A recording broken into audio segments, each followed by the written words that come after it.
स्थापकाय च धर्मस्य सर्वधर्मस्वरूपिणे अवतारवरिष्ठाय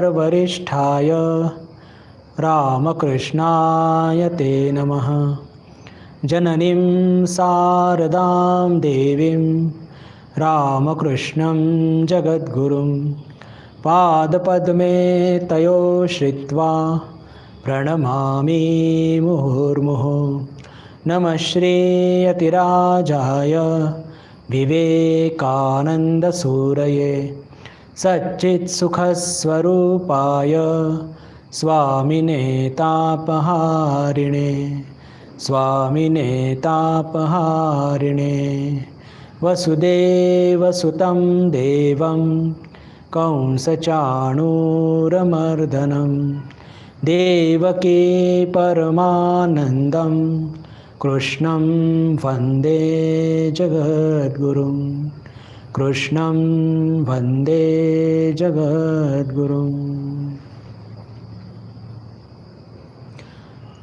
नमस्कार. आपल्या सर्वांचं पुनश्च एकदा भगवद्गीतेच्या या व्हर्च्युअल वर्गामध्ये स्वागत. आज शुक्रवार आणि ठरल्याप्रमाणे भगवद्गीतेवर आपण चर्चा करणार आहोत. अध्याय 2 आणि श्लोक 51. शेवटची थोडी चर्चा आपली मागच्या वेळेअभावी आपण पूर्ण करू शकलो नाही, तर थोडीशी उजळणी करून मग पुढे जाऊया. कर्मजं बुद्धियुक्ता हि फलं त्यक्त्वा मनीषिणः जन्मबंध विनिर्मुक्ताः पदं गच्छन्त्य नामयम्. काय याचा अर्थ काय की समबुद्धीने युक्त असलेले ज्ञानी लोक कर्मापासून उत्पन्न होणाऱ्या फळाचा त्याग करून जन्मरूप बंधनापासून मुक्त होऊन निर्विकार परमपदाला प्राप्त होतात. पहा, 3 गोष्टी या श्लोकात सांगितल्या होत्या की जे लोक कर्मफळाचा त्याग करतात, जे लोक समबुद्धीने युक्त आहेत. समबुद्धीने युक्त आहेत म्हणजे काय, याचं आपण सखोल अध्ययन मागच्या वेळेस केलं होतं की यश अपयश, आदर निरादर, त्याच्यानंतर सिद्धी असिद्धीमध्ये जे सम असतात आणि कर्मफळाकडे मुळीच लक्ष देत नाही, म्हणजेच आसक्त होत नाही, कर्मफळाची आशा नाही आहे, त्याला लक्षात ठेवून कार्य करत नाही. आणि एवढंच नव्हे तर मनीषिणचा अर्थ काय बघितला होता की ज्यांचे मन आणि इंद्रिय आपल्या कह्यात आहे. म्हणजे अशी व्यक्ती किंवा असे साधक ज्यांच्यामध्ये ह्या 3 गुण उपलब्ध आहेत. कोणते? समबुद्धीने युक्त आहे, कर्मफलाकडे कोणतीही आकांक्षा अपेक्षा आशा आसक्ती नाही, आणि जे मनीषी आहेत, मन आणि आपलं इंद्रिय हे कह्यात आहे, असे लोक काय करू शकतात? जन्मबंध विनिर्मुक्ताः, जन्म मृत्यूच्या या चक्रातून हे बाहेर पडतात आणि पदम गच्छन्त्य नामयम, अनामय पदाला प्राप्त करतात. अनामय पद म्हणजे काय? आमयचा अर्थ असतो विकारशील, जिथे द्वेष आहे, क्लेश आहे, दुःख आहे, सुख आहे, भीती आहे, अशाला म्हणतात आमय. आमयचा विपरीत अनामय. तर असे व्यक्ती जे कर्मयोगी आहेत, समबुद्धीने युक्त आहेत, मनीषी आहेत, त्यांना हा अनामय पद प्राप्त होत असतो. अनामय पद म्हणजे काय? मोक्षच. हे फक्त वेगवेगळे नाव वापरले गेलेले आहेत, पण या सगळ्यांचा अर्थ एकच असतो, मोक्ष. मोक्षाच्या पदाला अनामयसुद्धा इथे भगवानांनी त्याचा शब्द व्यवहार केलेला आहे. आणि मागच्या वेळेस आपल्याला लक्षात असेल तर आपण 1-2 प्रश्न खूप त्याची फार महत्त्वाचे त्याची आपण चर्चा केली होती की ज्ञानयोगामध्ये आपल्याला सांगितलं आहे की ज्ञानाशिवाय मुक्ती नाही. योगाने आत्मबोध आपण चर्चा करतच आहोत. मग याच्यामध्ये म्हणतं आहे की कर्मयोगाच्या माध्यमातून तर चित्तशुद्धी लाभत असते, मग ज्ञान कसं होणार? तर पहा, अगदी खरं आहे, कर्मयोगातून चित्तशुद्धी लाभत असते. चित्तशुद्धी प्राप्त झाली म्हणजे काय होतं? ज्ञाननिष्ठेकरता पात्र होतो साधक, आणि ज्ञाननिष्ठा आली की ज्ञानसुद्धा येत असतं. म्हणजे एक टप्पा आहे मध्ये, पण त्याच्याकरता काही वेगळी साधना करण्याची काही आवश्यकता नाही. म्हणजे चित्तशुद्धी झाली, आता चित्तशुद्धीनंतर पुन्हा ज्ञान प्राप्त करण्याकरता वेगळी साधना नाही. तेच कर्मयोग आपल्याला पुढे कंटिन्यू केलं तर आपल्याला ते मोक्ष लाभत असतं. म्हणजेच म्हणण्याचा अर्थ काय की कर्मयोग किंवा ज्ञानयोग कोणताही मार्ग निवडा किंवा दोन्हीही मार्ग निवडा, आपल्याला एकाच ठिकाणी पोहोचायचं आहे. जिथे कर्मयोगी पोहोचतो ज्ञानयोगीसुद्धा तिथेच पोहोचतो आणि मेथडसुद्धा तीच आहे. आणि कर्मयोगाच्या माध्यमातून जी चर्चा केली मागच्या वेळेस की चित्तशुद्धी लाभत असते, तर त्याच्याबरोबर मनीषिणः हा शब्द वापरला आहे पहा भगवानांनी. म्हणजे चित्तशुद्धी होते पण कोणाची की ज्यांचे मन आणि इंद्रिय कह्यात असतात, त्यातूनच ती ज्ञाननिष्ठा लाभत असते. म्हणजे ज्ञानयोगीला नेती करून ते ज्ञाननिष्ठा लाभत असते, तर इथे कर्मयोगातून कर्मयोग आणि मन आणि इंद्रियांना कह्यात ठेवून ती ज्ञाननिष्ठा प्राप्त होत असते. मार्ग कदाचित वेगळा असेल पण पोहोचतात एकाच ठिकाणी आणि ज्ञाननिष्ठा दोघांनाही लाभते आणि ज्ञाननिष्ठा लाभल्यानंतरच दोघांना ज्ञान प्राप्त होत असतं. हा एक छोटासा एक फरक, याची चर्चा मागच्या वेळेस आपण सखोल केलेली होती. आणि अजून एक प्रश्न याची चर्चा केली होती की अनामय हे काही कर्मफळ आहे का? नाही. कारण फळ हे नष्ट होत असतं. आपण कर्म करतो, फळ प्राप्त करतो, कर्म नष्ट होतात, कर्मफळसुद्धा नष्ट होतात. पण अनामय काय आहे? ही अनामय जे आहे हे पद आहे. पद आहे म्हणजे काही सरकारी पद किंवा असं काही कोणता एखाद्या कंपनीचं पद असं नाही. ही एक स्थिती आहे. ही स्थिती लाभत असते आणि ही स्थिती एकदा प्राप्त झाल्यानंतर कधीही ही स्थिती ज्याला म्हणतो की नष्ट होत नसते किंवा हिचा काही नाश होत नसतो. हे आपण लक्षात ठेवलं पाहिजे. आणि मागच्या वेळेस ज्या चर्चेवरती आपण थांबलो होतो की अनामय पद म्हणजे नेमकं काय असतं, तर आपण आत्ताच चर्चा केली की आमय पद म्हणजे काय की जिथे सुख आहे, दुःख आहे, क्लेश आहे, द्वेष आहे, भीती आहे, ह्या सगळ्या गोष्टी या हे जे आमय पद आहे याच्यामध्ये आहे. तर अनामय म्हणजे काय की जिथे सुख नाही, दुःख नाही, भीतीचा प्रश्नच नाही, द्वेष किंवा क्लेश, काम, क्रोध, लोभ, मोह, मद, मत्सर हे काही नाही.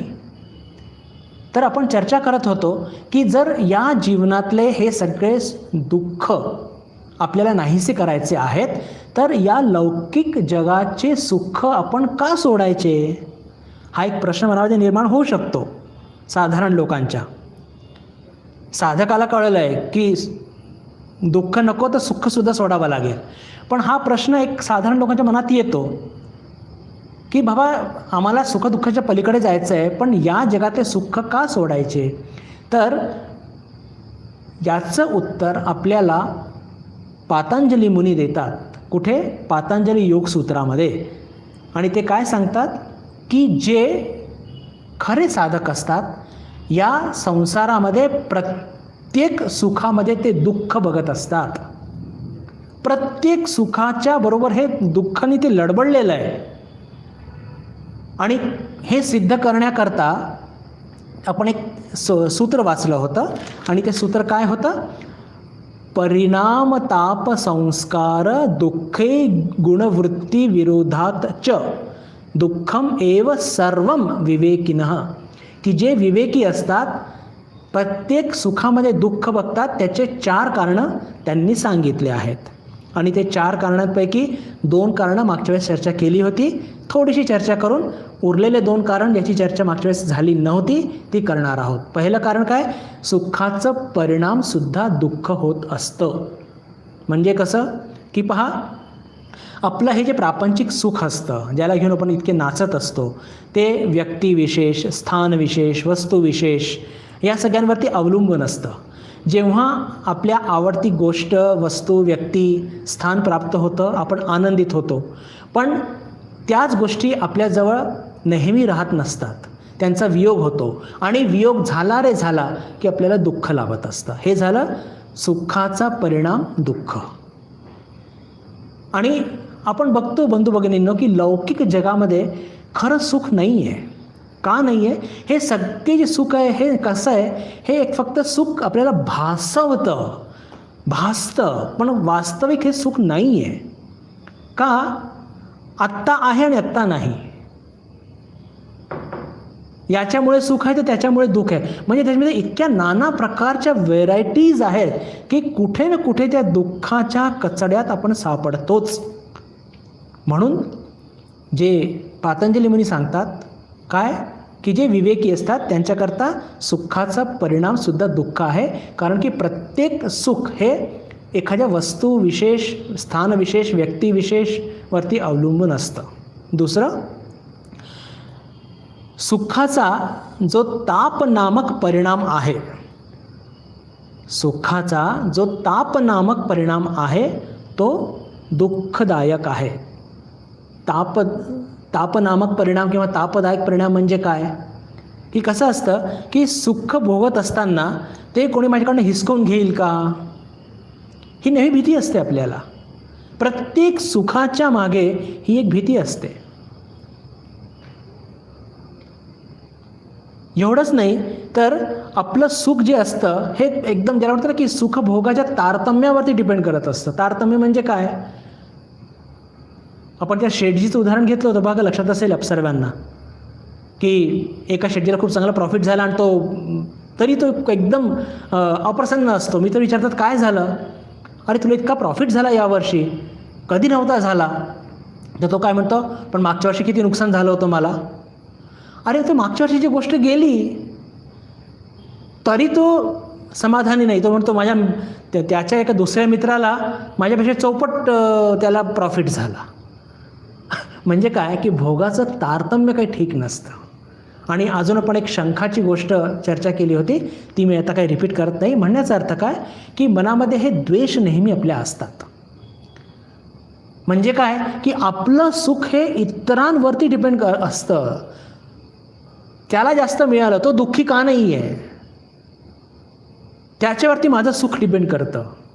म्हणून प्रत्येक सुखाचा परिणाम, प्रत्येक सुखाचा ताप नामक परिणाम हे दुःखकारक असतं. आता तिसरं त्याचं विवेचन करूया की सुखाचे संस्कार हे पण नेहमी दुःख आणत असतात. फार महत्त्वाचं आहे बरं. सुखाचे संस्कार हे सुद्धा मनुष्याला दुःखी करत असतात. की पहा, आपण सुख भोगत असताना काय होत असतं की आपल्या मनाला, आपल्या इंद्रियांना तशी सवय पडून जाते. एखाद्या विशिष्ट गोष्टीची सवय पडून जाते. मग तीच पाहिजे, त्याच पद्धतीने पाहिजे, त्याच वेळी पाहिजे. एक कम्फर्टेबल झोन तयार करून घेतो आपण. शब्द हाच खूप वापरात आहे आजकाल, कम्फर्टेबल झोन. त्या इंद्रियांना तशीच सवय लागते. थोडी पण इकडे तिकडे बदल काही झाला रे झाला की बस, नाही हे असंच पाहिजे, ते तसंच पाहिजे, तसं नाही मिळालं तर बस आकाश पाताळ आपण एक करत असतो. तर हे काय, हे सुखाचे संस्कार आपण निर्माण करत असतो आणि ते तोडायला आपण तयार नसतो. पहा बंधू भगिनींनो, काय होत असतं की साधारणपणे आपण आपल्या पाची इंद्रियांच्या माध्यमातून सुख भोगत असतो. डोळ्यांनी, नाकानी, जिव्हानी, त्वचेनी, कानानी, आणि या सगळ्यांच्या मागे एक मन आहे आणि त्या मनाला आपण तृप्त करण्याचा प्रयत्न करत असतो. पण मन एक अशी गोष्ट आहे बंधू भगिनींनो की आजपर्यंत त्याला कधीही तृप्ती लाभलेली नाही आहे. कधी त्याला तृप्ती लाभलेली नाही आहे. तो 4 दिवस एका प्रकारचं सुख भोगतो, तो त्यातून कंटाळतो आणि कंटाळल्यानंतर मग काय होतं की मग तो वेगळ्या प्रकारचे सुख मागू इच्छितो. आता इंद्रिय तर 5च आहे, इंद्रिया फक्त 5 आहे. मी काहीतरी फार गंभीर बोलतोय बरं. याच्यातून आपण थोडं सामाजिक परिस्थितीकडे जाणार आहोत आजच्या, की ह्या सगळ्या परिस्थिती इतक्या गंभीर का आहेत. तर मन जे तुम्हाला सांगू इच्छितो की मन आपलं जे आहे हे कधी तृप्त होत नसतं. कधी म्हणजे कधी होत नाही. ते कंटाळलं तर त्याला वेगळ्या पद्धतीने सुख पाहिजे असतं. पण अरे इंद्रिय तर 5च आहे ना. उदाहरण घेऊया, एखाद्या माणसाला मिठाई फार आवडते आणि बस पुरणपोळी रोज खातोय, खाऊन खाऊन कंटाळला. मग आता पुरणपोळी तर मला लाडू पाहिजे, लाडू खाऊन खाऊन कंटाळला तर आता बेसनाचे नाही, आता मला रव्या बेसनाचे पाहिजे, मग रव्या खव्याचे पाहिजे. आणि आता ही पण सगळी आपली महाराष्ट्रीयन पद्धतीची मिठाई संपली, आता मला बंगाली पद्धतीची पाहिजे. पण हे सगळं करून सुद्धा तो असं म्हणत नाही की मी कंटाळलोय तर हे बंद करा. एक सिद्धांत जे आपल्या भारतीय मानसशास्त्रामध्ये अतिशय महत्त्वपूर्णच आहे, आणि ते म्हणजे की आपण या इंद्रियांच्या माध्यमातून जे आपल्या मनाला तृप्त करू बघतो, समाधान त्याला देऊ इच्छितो, हे कदापि शक्य नाही आहे. कदापि म्हणजे कदापि शक्य नाही आहे. आणि आजपर्यंत कोणी हरीचा लाल असं झालेला नाही आहे की ज्यांनी आपल्या इंद्रियांच्या माध्यमातून आपल्या मनाला सॅटिस्फाय केलेलं आहे. शक्यच नाही आहे ते. एक काहीतरी करा, तो 4 दिवसांतर बोर होणार आणि मग तो त्याला काहीतरी वेगळ्या पद्धतीने सुख पाहिजे असतं. अरे इंद्रिय तर 5च आहे ना. आणि इथे जे आपले ऋषीमुनी जे काय सांगतात, इथे त्यांची महत्ता कळते बंधू भगिनींनो. इथे त्यांची महत्ता आपल्याला कळते की अरे या इंद्रियांच्या माध्यमातून तुम्ही मनाला समाधान देऊ शकणार नाही, म्हणून इंद्रिय सुखांच्या मागे पडू नका. माणसाच्या मनामध्ये असलेली ही अतृप्तता, मी जे शब्द वापरतो त्याच्याकडे लक्ष द्या. माणसाच्या मनामध्ये असलेली ही जी अतृप्तता माणसामध्ये आसुरी वृत्तीचं एक महत्त्वपूर्ण कारण आहे.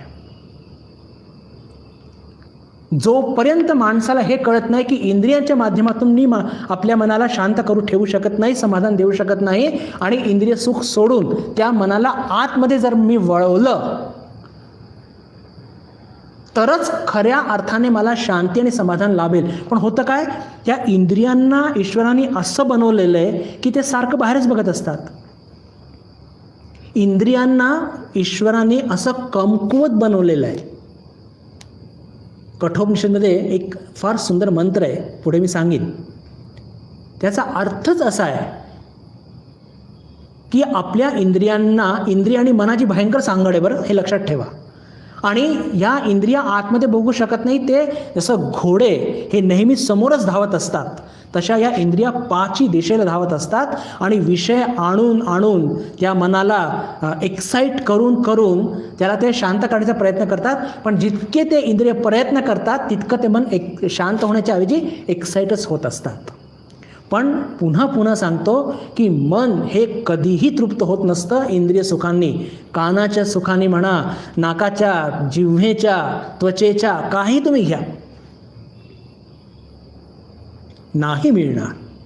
आणि एक उदाहरण घेऊन मग मी अजून एक सिद्धांताकडे येतो. कल्पना करा आपल्याकडे एक आंबा आहे. रसाचा आंबा असतो पहा, आपल्याला सगळ्यांना माहिती आहे. छोटे छोटे असतात, गोटी आंबा सुद्धा म्हणतो आपण त्याला, दशेरी. काय करतो आपण त्याला खायचं असेल तर त्याला मस्तपैकी धुतो आणि माचतो, त्याचा रस असा लुसलुशीत करतो आणि त्याचा वरचा ते देठ काढतो आणि त्याला चोखतो. पूर्ण रस त्याचा घेईपर्यंत पण त्याला चोखतो आणि त्याची ती कोय काढतो. कोयवाला चिकटलेला रससुद्धा आपण बिलकुल चाटून पुसून स्वच्छ करतो. त्या सालाला लागलेला रस तो सुद्धा बिलकुल पिळून पिळून आपण त्याचा आस्वाद घेतो. आता त्याच्यामध्ये बिलकुल एक थेंबसुद्धा रस उरलेला नाही. आणि तरीसुद्धा जर मी माझ्या मनाला तृप्त करण्याकरता, समाधान देण्याकरता, सुख देण्याकरता त्या आंब्याची खोय चोकत राहिलो तर जास्तीत जास्त माझ्या तोंडातनं रक्त येईल, पण त्याच्यात जास्त रस तो देणार नाही आणि माझ्या मनाला तृप्ती लाभणार नाही.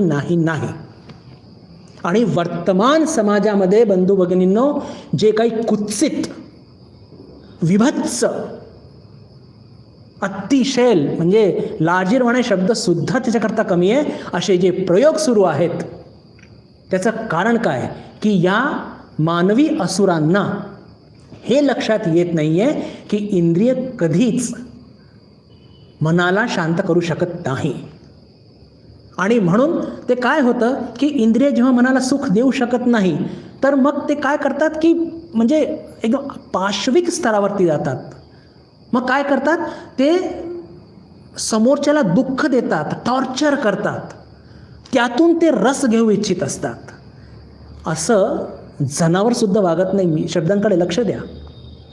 असं जनावरसुद्धा वागत नाही. अशा पद्धतीने मनुष्य वागतो. दुसऱ्याला छळ देऊन मानसिक, शारीरिक, आणि त्यातून तो रस घेऊ इच्छितो. का? कारण की त्याला पाची इंद्रियातून जे काही त्यांनी रस घेतलं त्यात त्याला समाधान नाही आहे. कुत्सित, विभत्स हे शब्द मी वापरतोय. ही स्थिती आज समाजाची झालेली. का? कारण की हे हे हे हे हे प्रयोग का होऊन राहिलेले आहेत? त्याचं कारण असं आहे, कारण की कुठेतरी आपण अध्यात्माकडे दुर्लक्ष करतो. आपले शास्त्रांकडे अरे काय आहे, आणि मग संपूर्ण जगामध्ये नुसतं ते सुख शोधत बसतो इंद्रियांच्या माध्यमातून, की जे कुठेही लाभत नसतं, कुठेही लाभत नसतं. आणि मग त्या प्रयोगामध्ये आपण इतक्या नीच पातळीवरती जातो, इतक्या नीच पातळीवरती जातो की म्हणजे त्याची कल्पना करवत नाही. त्याला फक्त आसुरिक प्रवृत्तीच म्हणू शकतो, पाशविक नाही म्हणू शकतो. कारण पशु तसे नाही वागत. पशु एका निश्चित पद्धतीनेच वागतात. लक्षात घ्या बरं, मी जे काही शब्द वापरतोय, पशु एका निश्चित पद्धतीनेच वागतात. पण मानवी असुर हे अनंत पद्धतीने वागू शकतात आणि समोरच्याला इतकं त्रास, छळ देऊन देऊन त्यातून ते सुख ते घेऊ इच्छित असतात. याला एक वेस्टर्न सायकोलॉजीमध्ये त्याला सॅडिस्ट म्हणतात. अशा माणसांना सॅडिझम.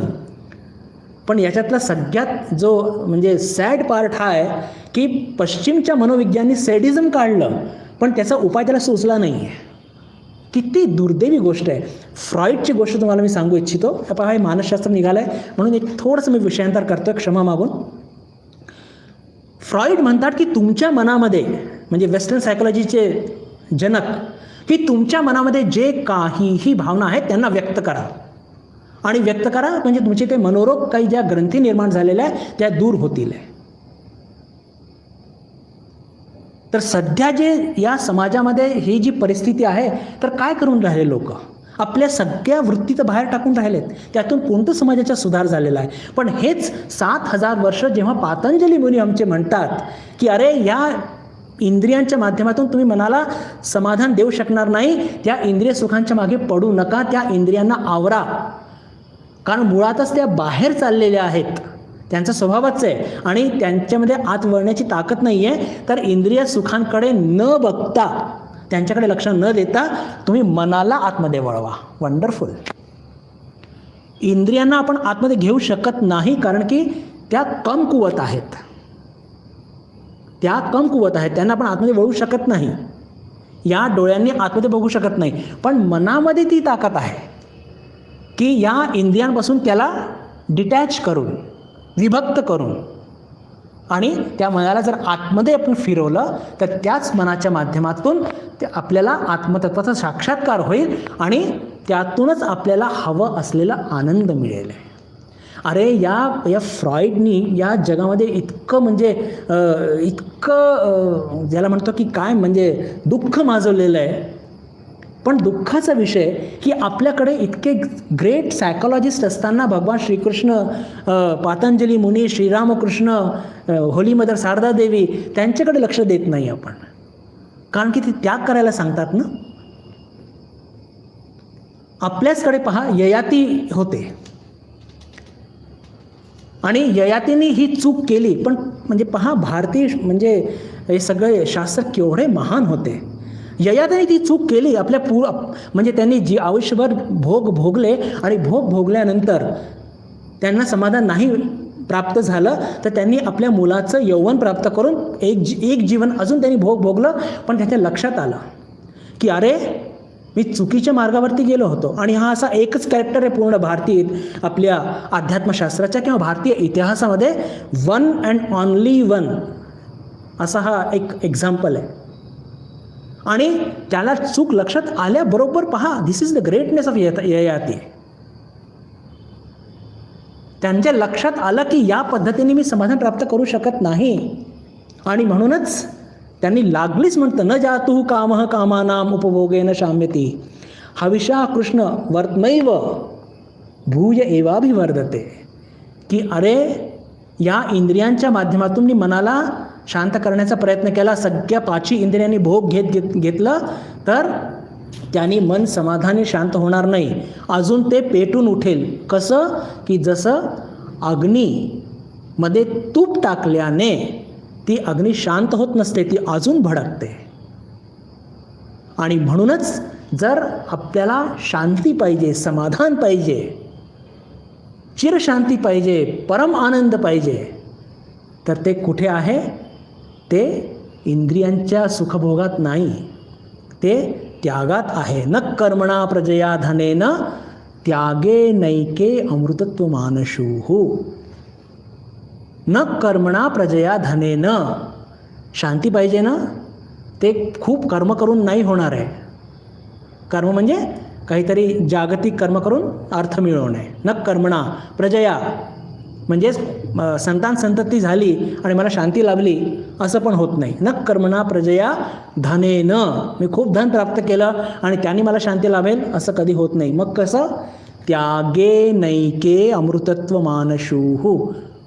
त्यागामध्येच हे अमृतरूपी जे शांती समाधान जे आहे ते त्यागामध्येच आहे. ह्या सगळ्या गोष्टी 5-6 हजार वर्ष आधी आमचे ऋषीमुनी हे आम्हाला बजावून सांगून गेलेले आहेत. तर आपली जी चर्चा सुरू होती बंधू भगिनींनो, की हा तिसरा जे महत्त्वाचा सिद्धांत, की आपल्यामध्ये काय होत असतं? सुखाचे संस्कार निर्माण होऊन जातात. सुखाचे संस्कार निर्माण झाले की त्या सुखाप्रती एका प्रचंड मोहात पडतो, आसक्ती निर्माण होते आणि ते सोडू शकत नाही. आणि मग काय होतं की सोडू शकत नाही तर त्यातून दुःख. आपण काय चर्चा करत आहोत?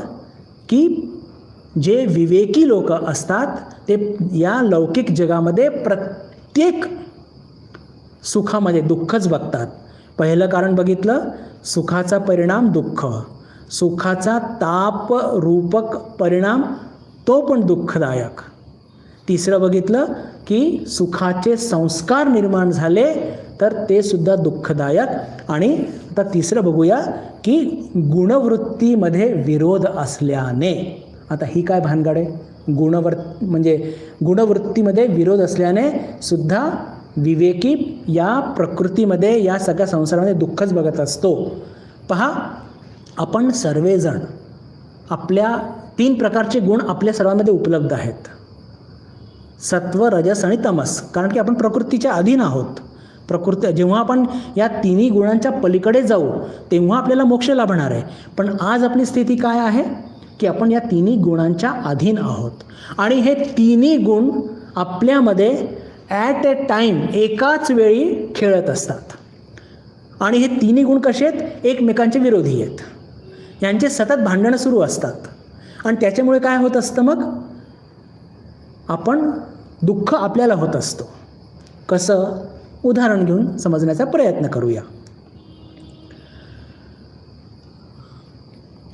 जप करायला बसलेलो आहोत, आपला थोडा चांगला मूड आहे आणि जपामध्ये मन लागत आहे, सात्विक आनंद मिळतोय, म्हणजे सात्विक गुणाचा थोडासा वरचढ झालेला आहे, टेम्पररी. आणि तेवढ्यात जप करता करता तंद्रा लागतीये.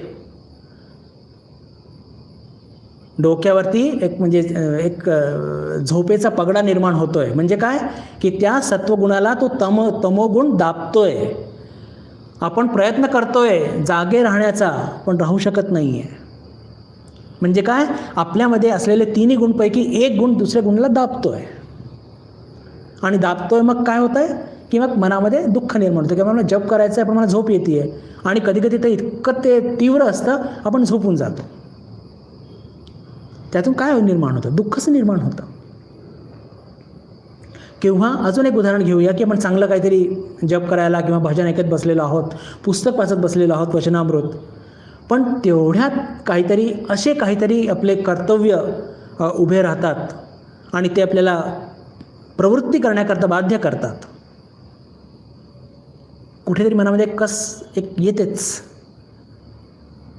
किंवा वचनावत वाचत आहोत पण मनच लागत नाही आहे, असं वाटतं की कुठेतरी जाऊन फिरून या, मित्रांना भेटून या, काहीतरी काम करूया, जा बगीच्यातच काम करूया, मला नाही आवडत ते वाचणं. आता उकलून काम करण्याची इथे काही काही लोकांना ती सवय झालेली असते. म्हणजे काय की तो रजस त्या सत्वाला असं काही दाबतोय, म्हणजे असं वाटतंय की पुस्तक वाचलं पाहिजे पण मी बसूच शकत नाही आहे, माझा रजस मला बसूच देत नाही आहे. तर हे गुणवृत्ती विरोध हे सतत आपल्या जीवनामध्ये चालत असतं. जेव्हा सत्व हा गुण या दोघांवरती हावी होतो ना, तेव्हा मात्र आपण जपध्यान करू शकतो, झोप नाही येता. जेव्हा हा सत्व रजसवरती हावी होतो तेव्हा कोणतेही काम आपण उकरून काढत नसतो, आणि नाही मी हे वाचीन, समजीन, नंतरच मी कामाला हात लावीन. पण हे संघर्ष म्हणजे कसं आहे, कधी सत्व जिंकतो, कधी रजस जिंकतो, कधी तमस जिंकतो, आणि हे सतत संघर्ष हा चालू असतो. आणि हा संघर्ष चालू असणार आपल्या मोक्षप्राप्तीपर्यंत. तर म्हणण्याचा अर्थ काय बंधू भगिनींनो, की विवेकी जे असतात ते आपल्या जीवनामध्ये प्रत्येक सुखामध्ये दुःखच बघतात, आणि त्याचे हे 4 कारण, आणि 4 कारण सांगून पतंजली म्हणतात की या जगामध्ये सुख नाहीच आहे, या जगामध्ये सुख नाहीच आहे.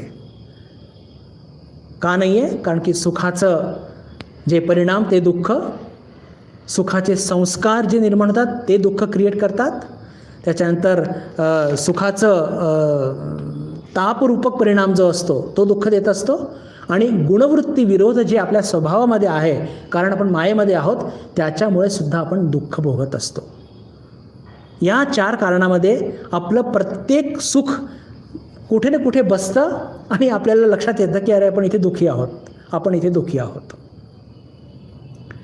तर बंधू भगिनींनो, की ही जी चर्चा आपली सुरुवात झाली होती अनामय पदापासून, आपल्याला लक्षात असेल की हे जे वरच्या 4 कारणांमुळे जीवनाच्या प्रत्येक सुखामध्ये त्याच्याबरोबर दुःख जुळलेलं आहे, आणि म्हणून आपल्याला हा अनामय पद म्हणजे हा मोक्षपद प्राप्त करायचा आहे, जिथे कोणत्याही प्रकारचं सुख पण नाही आणि दुःख पण नाही. दुःख तर नाहीच आहे, आणि लौकिक जगामध्ये जे सुखाबरोबर दुःख जोडलेले होते, जे आपल्याला कळत नव्हते, ते सुखच तिथे नाही आहे, तर दुःखाचा प्रश्नच येत नाही. द्वेष नाही, क्लेश नाही, विकार नाही, काम, क्रोध, लोभ, मोह, मद, मत्सर हे काहीच नाही. आणि ते पद कसं आहे, ते कधीही न ढासळणारं आहे. आणि हे पद प्रत्येक माणसाच्या, प्रत्येक साधकाच्या, प्रत्येक जीवाच्या हृदयात आत्मतत्वाच्या रूपाने निवास करत असतो. पण त्याच्यावरती अज्ञानाचा मळ असतो, म्हणून ते आमय असं दिसतं. पण जेव्हा ज्ञान हे त्याचा उत्सर्ग होईल ज्ञानाचा, तर ते आमय अनामयमध्ये परिवर्तित होणार आहे. हे आपण इथे लक्षात ठेवलं पाहिजे. अज्ञानामुळे ते दिसतंय, आज जीवचैतन्य ज्याला म्हणतो, आमय दिसतंय, सगळ्या प्रकारचा राग, द्वेष, लोभ, मोह, मद, मत्सर सगळं दिसतंय. पण जेव्हा कर्मयोग, भक्तियोग, राजयोग, ज्ञानयोग या सगळ्यांच्या कॉम्बिनेशननी किंवा एक कोणत्याही योगाच्या कॉम्बिनेशननी जर आपण त्या आमयवरचा जो मळ आहे तो जर काढला अज्ञानरूपी, तर आपल्याला तो अनामय पद ज्याची चर्चा इथे केलेली आहे, जो कधीही न ढासळणार आहे, त्याची प्राप्ती नक्कीच होणार. या 51व्या श्लोकाची चर्चा इथे पूर्ण होत आहे. आपण आज 52वा श्लोक सुरू करूया. या सगळ्यामध्ये बंधुभगिनींनो एक लक्षात येतं की सगळ्या गोष्टी हे आपल्या मनाला घेऊन आहेत. मी मानसशास्त्र, सायकोलॉजी हे शब्द सारखं का वापरत असतो? कारण की अल्टिमेटली अध्यात्म म्हणजे आहे काय हो? आपल्या बॉडी माइंड कॉम्प्लेक्सवरती काम करणे, आणि विशेष करून आपल्या माइंडवर, आपल्या मनावर काम करणे. का? कारण की जर सूक्ष्मला आपण कंट्रोल केलं तर हे स्थूल देह ऑटोमॅटिक कंट्रोलमध्ये येईल. कसं? सकाळी उठून व्यायाम करणं हे फार अपेक्षित आहे, पण कंटाळा येतो. सकाळी उठणं साधकाकरता फार अपेक्षित आहे, ब्राह्ममुहूर्तावर ध्यान करणं फार अपेक्षित आहे, पण कंटाळा आपल्या सर्वांना येत असतो. पण जर एकदा मनामध्ये तो विचार केला, विचार कुठे करतो? शरीरात विचार नाही करत, विचार करतो मनामध्ये, कंट्रोल करतो मनाला. कोण कंट्रोल करतं? मनच. आत्ता तरी मनच म्हणूया. आत्ता या स्थितीमध्ये मी असं नाही म्हणणार की आत्ममनाला कंट्रोल करते, ती म्हणजे त्या तत्वावरती आपण पुढे पोहोचणार आहोत. खरं म्हणजे आत्माच मनाला कंट्रोल करत असते, पण सध्या मी म्हणणार नाही. पण हे नक्की म्हणू शकतो की मनाला कंट्रोल कोण करतं? सकाळी उठायचं आहे बरं उद्यापासून, आणि खरंच ते मन ऐकतं, तर ते मनच मनाला कंट्रोल करतं. आणि एकदा मनाने एक तयारी दाखवली की शरीर हे स्थूल आहे, जड आहे, आणि ते मन जसं सांगतं बिलकुल एखाद्या लहान मुलाप्रमाणे त्या मनाला फॉलो करतं. म्हणून हे बॉडी माइंड कॉम्प्लेक्सवरती काम करणं म्हणजेच अध्यात्म, जे आत्मतत्वावरती वर आधारित आहे. अध्यात्म म्हणजे अधिक आत्मा, अधि प्लस आत्मा, म्हणजे ज्या गोष्टी आत्मतत्वावरती उभ्या आहेत. आत्ता मी मन म्हणतोय, पण बेसिकली आत्मतत्वावरती या सगळ्या गोष्टी उभ्या आहेत. पण आपल्याला आत्म्यावरती काम करू शकत नाही, कारण की ते आपल्याला अजून गवसलेलंच नाही आहे. काय काम करणार आत्म्यावरती? हां, पण मनाची अनुभूती आपल्याला अधूनमधून होत असते. आणि आत्मतत्वाच्या संदर्भात सुद्धा आपण अनेकदा बोलत असतो. ते आपण म्हणतो ना मी, तर त्या मीचे किती शेड्स आहेत. मी ते माझं एक लेक्चर तयार करून ठेवलेलं आहे, आणि एक दिवस तुमच्या सर्वांचं जबरदस्त डोकं खायचं आहे मला. कशा करता? की हे सिद्ध करण्याकरता की आपण न कळत त्या आत्मतत्वाचं आपण त्याचा संदर्भ घेत असतो, न कळत. कधी कधी आपण शरीराचं घेतो, कधी मनाचं घेतो, आणि आत्मतत्व घेत असतो न कळत, अजाणता, पण ते घडत असतं. आपल्या वाक्यातून ते लक्षात येत असतं, पण त्याची चर्चा आपण कधी जेव्हा संदर्भ लागेल तेव्हा नक्की करूया. तर माझ्या म्हणण्याचा अर्थ काय की हे सगळं काय आहे की मनावरती सगळं आपण एक्सरसाइज, माइंड अँड बॉडी, मन आणि शरीर याच्यावरती हे सगळे आपण एक्सरसाइज करत आहोत. म्हणून ते शब्द मी सारखे हे वापरत असतो. असो, 52वा श्लोक, त्याची चर्चा करूया. यदा ते मोहकलिलं बुद्धिर्व्यतितरिष्यति तदा गंतासि निर्वेदं श्रोतव्यस्य श्रुतस्य च. यदा ते मोहकलिलं, पहा जिथे यदा येतो ना तिथे तदा हा येणार. यदा तदा हे म्हणजे ज्याला म्हणतो ना की जसं तसं म्हणतो ना मराठीमध्ये, केव्हा, यावेळेस, कुठे, त्या जागी, तसं हे यदा तदा. यदा ते मोहकलिलं बुद्धिर्व्यतिरिष्यति तदा गंतासि निर्वेदं श्रोतव्यस्य श्रुतस्य च.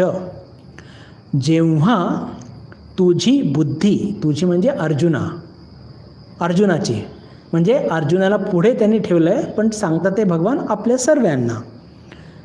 जेव्हा तुझी बुद्धी मोहरूपी चिखलाला पूर्णपणे पार करून जाईल, तेव्हा तू ऐकलेल्या व ऐकण्यासारख्या इहपरलोकातील सर्व भोगांपासून विरक्त होशील. जेव्हा तुझी बुद्धी मोहरूपी चिखलाला पूर्णपणे पार करून जाईल.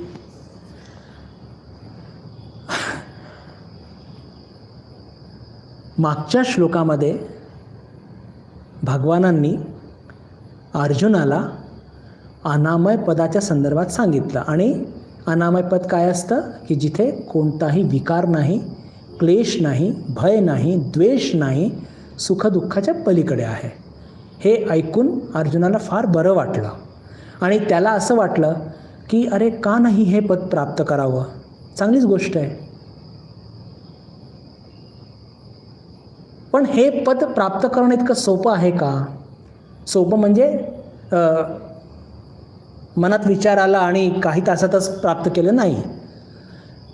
कसं आहे, हा प्रवास सुरू करतो आणि प्रत्येकाचा प्रवास कुठून सुरू करत आहोत आणि किती गांभीर्याने सुरू करत आहोत याच्यावरती आपलं हे ठरलेलं असतं की आपण गंतव्यापर्यंत केव्हा जाऊन पोहोचणार आहोत. आणि याच्यामध्ये तर काही नेम नक्कीच नसतो. पण तरी समजा ठीक आहे, आपल्याला एका निश्चित स्थानी पोहोचायचं आहे,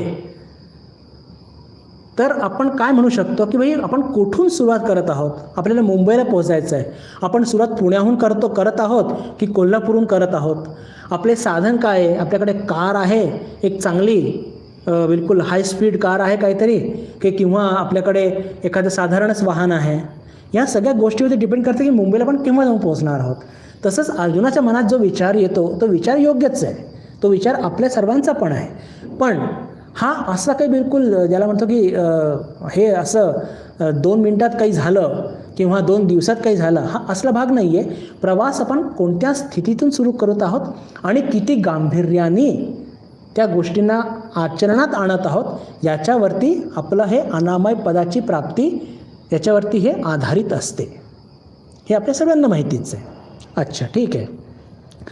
आता बंधू भगिनींनो, काय समस्या आहे की इथे आता कर्मफळाच्या संदर्भात भगवान फार स्पष्टपणे आणि थोड्याशा वेगळ्या पद्धतीने पण पुन्हा मन कुठे अडकत असतं त्याच्यावरती घणाघात करत आहे. आणि ते म्हणजे लोभ आणि मोह. इथे पहा, कर्मफळाचा या शब्दाचा प्रयोग करत नाही. आत्तापर्यंत ते कर्मफळ त्याच्याकडे लक्ष देऊ नको असं म्हणायचे. पण आता ते काय म्हणतात, ते यदा ते मोह कलिलम. मोह काय असतो बंधू भगिनींनो? आता कसं सांगायचं मोह काय असतो? कर्म आपण सर्वजण करत असतो आणि थिओरिटिकली म्हणतो की फळाकडे लक्ष देणार नाही बरं, पण आपण आपल्या जीवनामध्ये आपल्या प्रत्येक कार्याची मोजमाप त्याच्या परिणामानेच करत असतो. हे सगळ्यात मोठी पावती, प्रतीक, प्रूफ, पुरावा आहे की आपण मोहात पडलेलो आहोत. सिद्धांत मांडलाय, विचार करा, पटेल तर बघा, समजून तर घ्याच. आपल्या जीवनामध्ये प्रत्येक कार्याची मोजमाप आपण त्या कार्याच्या परिणामाने करत असतो. आणि व्यावहारिक लोकांना जर असं म्हटलं, आपण साहेब, माझी तर एक म्हणजे ज्याला म्हणतो की भाग्य चांगलं आहे की मी साधकांशी बोलतो आहे आणि म्हणून हे असे वाक्य फेकू शकतो. हे जर साधारण लोकांना मी जर यांच्या पुढे बोललो तर ते मला झोडूनच काढतील. अरे, परिणामाची अपेक्षा नाही ठेवायची तर मग काम करायचं कशाला आणि त्याची मोजमाप करायची कशाला? करणार कशी त्याची मोजमाप? पण आपण साधक आहोत, प्रापंचिक कार्याशी ज्याच्या परिणामाशी आपल्याला काही घेणं देणं नाही आहे असं आपण म्हणतो. पण आपण सुद्धा कळत किंवा न कळत आपल्या जीवनामध्ये प्रत्येक कार्याची मोजमाप करण्याची ती सवय पण लागलेली आहे आणि त्याच्या परिणामानेच आपण ते करत असतो. आणि ही सगळ्यात मोठी पावती आहे की आपण सुद्धा मोहात सापडलेलो आहोत. आणि हे मोहच, कर्माच्या फळाची आसक्ती, अपेक्षा ही आपल्या जीवनामध्ये सगळ्यात मोठं एक बंधन किंवा अनामय पदाच्या प्राप्तीमध्ये सगळ्यात मोठा अडथळा हा आहे. आणि जिथे मोह आहे म्हणजेच काय की जिथे मोह आहे म्हणजे कर्मफळाची अपेक्षा आहे, तर त्याचा सगळ्यात मोठा दोष काय निर्माण होत असतो बंधू भगिनींना माहिती का? की जी गोष्ट सत्य आहे ती असत्य दिसते आणि जी असत्य आहे ती सत्य दिसते. दिसतं तसं नसतं म्हणून जग फसतं. ते कशामुळे? मोहामुळे. या श्लोकामध्ये ज्ञानयोग आणि कर्मयोगचं थोडंसं मिश्रण होणार आहे. आपण चर्चा करत आहोत कर्मयोगाची, पण पुन्हा हे ते सत असत आलं. आणि ते का आलं? कारण की आपण कर्मफळामध्ये इतके आसक्त झालेले असतो,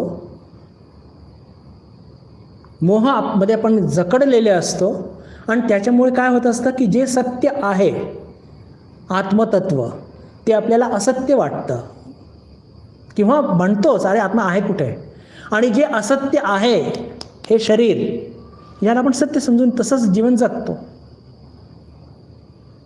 जे सत्य आहे त्याला असत्य समजतो आणि जे असत्य आहे त्याला सत्य समजतो. आणि जेव्हा या शरीराला सत्य समजतो तर केव्हा आत्मतत्वाला असत्य समजतो, किंवा अजून एका वेगळ्या पद्धतीने तुमच्यापुढे मांडू इच्छितो की या शरीरालाच आपण आत्मतत्व समजून बसतो. हेच चैतन्य आहे, हेच आत्मतत्व आहे.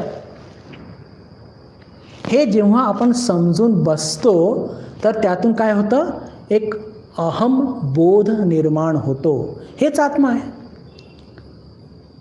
बंधुभगिनींनो, छांदोग्य उपनिषदमध्ये मी हा संदर्भ आधी दिलेला आहे, पण पुन्हा संदर्भ लागतोय, त्याला आपण थोडंसं त्याची उजळणी करूया.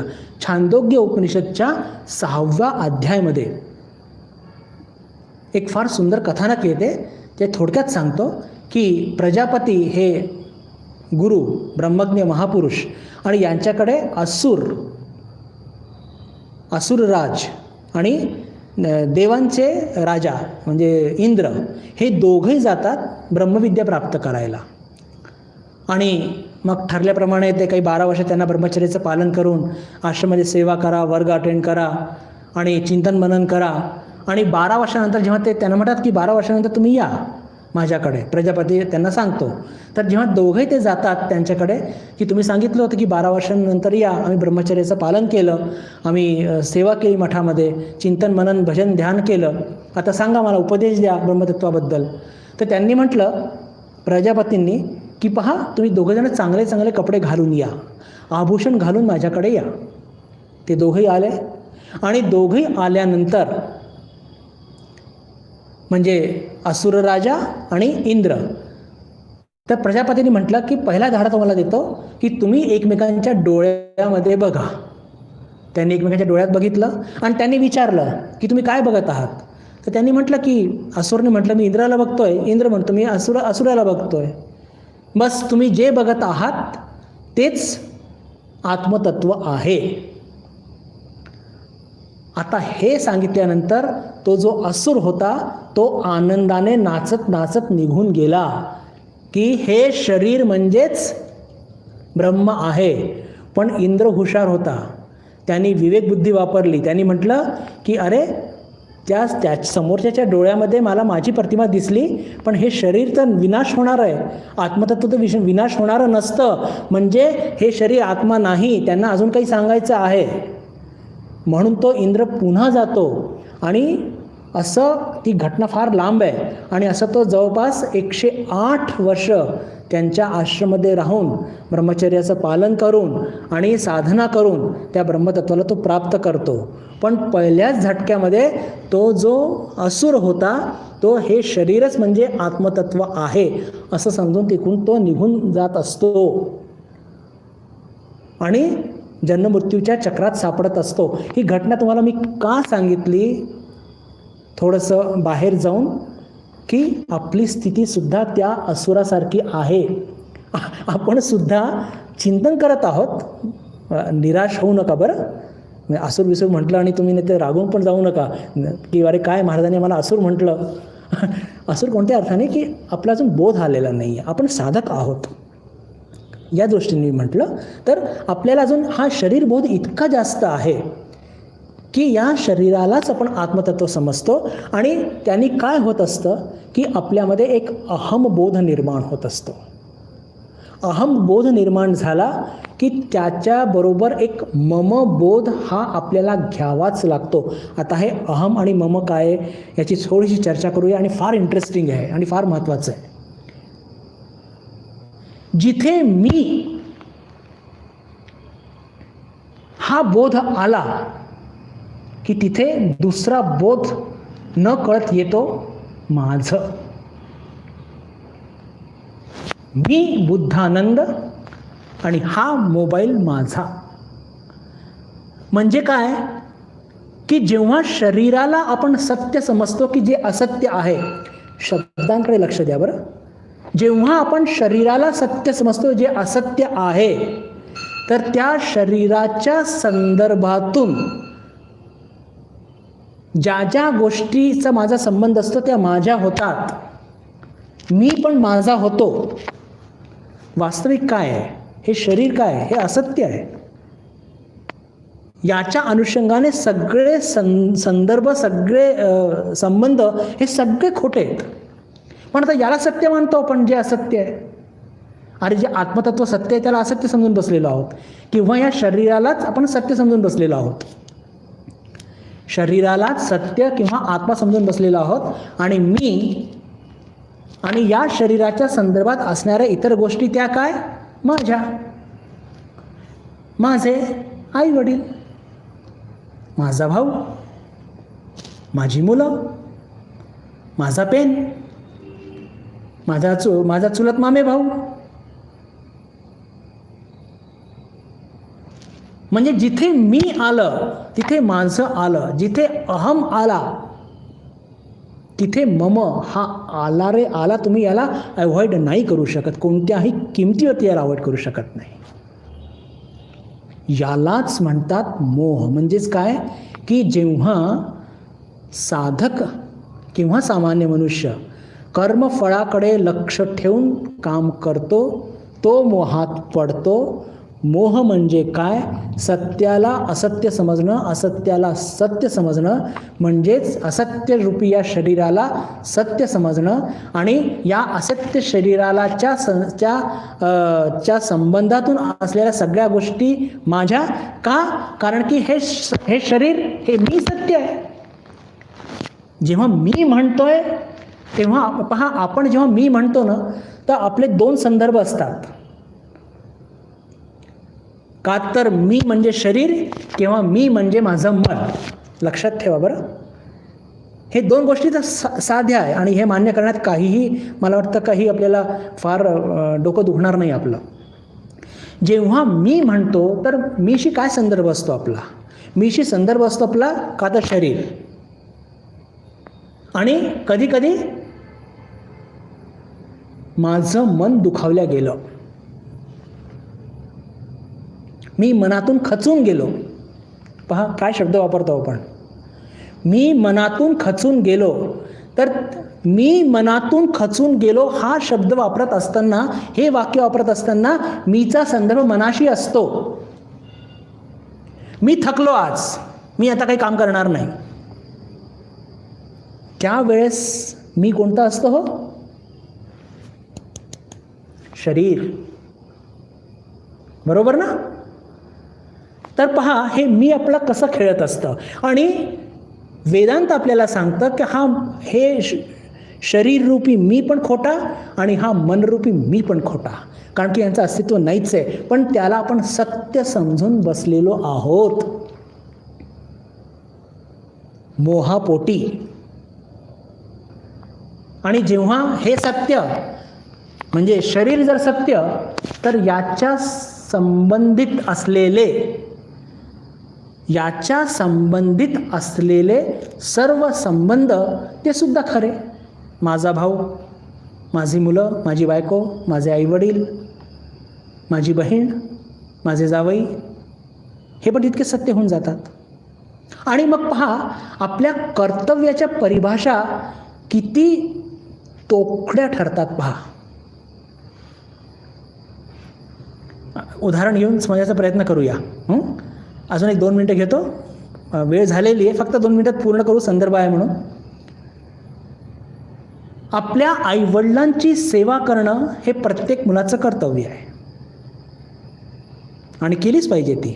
आणि समाजामध्ये या गोष्टीला खूप चांगलं मानलं जातं, आणि चांगलं मानलं जातं म्हणून नाही, पण ती सेवा केलीच पाहिजे. या गोष्टीला आपण किती महत्त्व देत असतो, किती कौतुकाने सांगतो.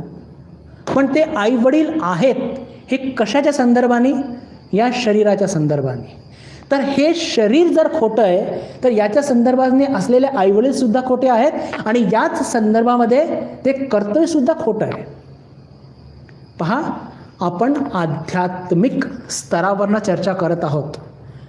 माझ्या संदर्भाकडे लक्ष द्या. आणि मी असं म्हणतोय म्हणून आईवडिलांची सेवा सोडू नका बरं, प्लीज. असं काही चुकीची संकल्पना घेऊन जाऊ नका. आपण चर्चा करत आहोत, मला याच्यानंतर वैराग्यावरती यायचं की वैराग्याची खरी डेफिनेशन काय असते. आपण आध्यात्मिक स्तरावरनं जेव्हा हे सगळे सामाजिक कर्तव्य बघतो, पारिवारिक कर्तव्य बघतो, तर त्याची उंची इतकी खालती असते की बस रे बस. पण आपण आज सध्या कोणत्या पातळीवरती आहोत की शरीर सत्य आहे. जर त्या पातळीवरती आहे आपण जर आहोत, तर मग आपल्याला हे सामाजिक आणि पारिवारिक कर्तव्य पार पाडलेच पाहिजे. आणि त्या संदर्भातून आपण आपलं वैराग्य कसं वाढवू शकतो आणि आपलं मोह कसं कमी करू शकतो. आणि ही सगळी परिभाषा हे इतकी जबरदस्त पद्धतीने मांडल्या गेलेली आहे ईश उपनिषदमध्ये. आणि विशेष करून स्वामीजींनी जे आपलं हे रामकृष्ण संघाची स्थापना केली आहे की जिथे हे सगळे साधू, ब्रह्मचारी आणि भक्त मिळून हे जी सेवा कार्य करतात, त्याची जी मांडणी इतकी जबरदस्त आहे आणि त्याला हा एक इतका सुंदर पाठिंबा या शास्त्राचा मिळतो. आणि याचा जेव्हा उलगडा होतो तेव्हा खूप एक आनंद लाभत असतो. पण वेळ संपलेली आहे, वेळेची आपल्या मर्यादा आहेत आणि या गोष्टी असं खूप हिरहिरीने सांगावसे वाटतात. पण कसं असतं की जोपर्यंत गोष्टी मर्यादात असतात तोपर्यंत त्याचा आनंद असतो. मर्यादा ओलांडली तर त्याचा आनंद राहत नाही, असे रामकृष्ण मिशनचे एक स्वामीजी सांगायचे की कोणती गोष्ट किती आनंदाची असली तरी मर्यादेमध्ये असली पाहिजे, तर त्याचा आनंद द्विगुणित होत असतो. पण मर्यादा ओलांडली तर मिळालेला आनंदसुद्धा नाहीसा होतो. इतक्या सुंदर गोष्टी ते सांगायचे. तर वेळेची मर्यादा मला पण पाळली पाहिजे. तर आज आपण इथेच थांबूया. येत्या सोमवारी आपला हा वर्ग होणार आहे आणि ही चर्चा आपण पुढे नेणार आहोत मानसशास्त्राची, गीताच्या मानसशास्त्राची. आणि त्या दिवशी आपली सर्वांशी पुन्हा एकदा भेट होईलच अशी आशा मनात बाळगून आपल्या सर्वांशी निरोप घेतो. नमस्कार. ओम शांती शांती शांती. हरि ओम तत्सत. श्रीरामकृष्णार्पणमस्तु.